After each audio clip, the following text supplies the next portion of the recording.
All right, let's go from another one. This is from Joe from Connecticut. Luckily for me, I come from a very progressive family, but they are old school. Most people in my family believe we shouldn't talk politics at the table. But then there is my uncle. He's the kind of conservative that thinks the Koch brothers are just job creators. And we attacked Iraq because Saddam Hussein was behind 9/11. Still he thinks that? Yeah, apparently, uncle.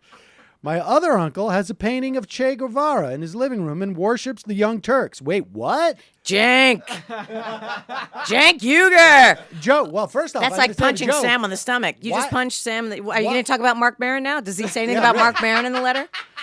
Why is he? I cut that part of the email. Uncle? How to deal with your progressive Of uncle who's unaware of the Garden course! report. That's my Cenk Uygur impression. Of course. That's the only two things. Young Turks and Majority Report are constantly playing in Janine's house. That's true.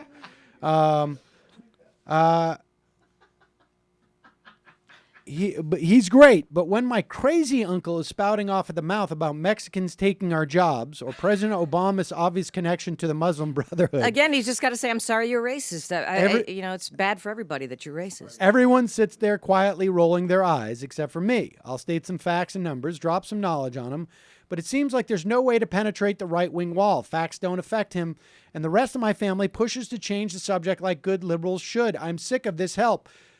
Thanks, Janine. That's the thing. Facts, you can tell a right-winger anything but the truth. They will believe anything but the truth. That makes them confused and angry. That's what they will resist, a fact or truth. There's no point in going through facts and figures. So the only thing I could say is, again, you just go cut to the heart of it and say, I'm sorry you are frightened of brown people and modern society. I'm sorry that modern society is alarming to you. Let me amend that advice. So compassionate. You should say that basically after dessert has been cleared. That's it, because you don't want to actually put the entire meal. But the point is, I think that you cannot convince a guy like that. But he has value insofar as there may be other people at the table who you can actually convince based upon what this guy is saying.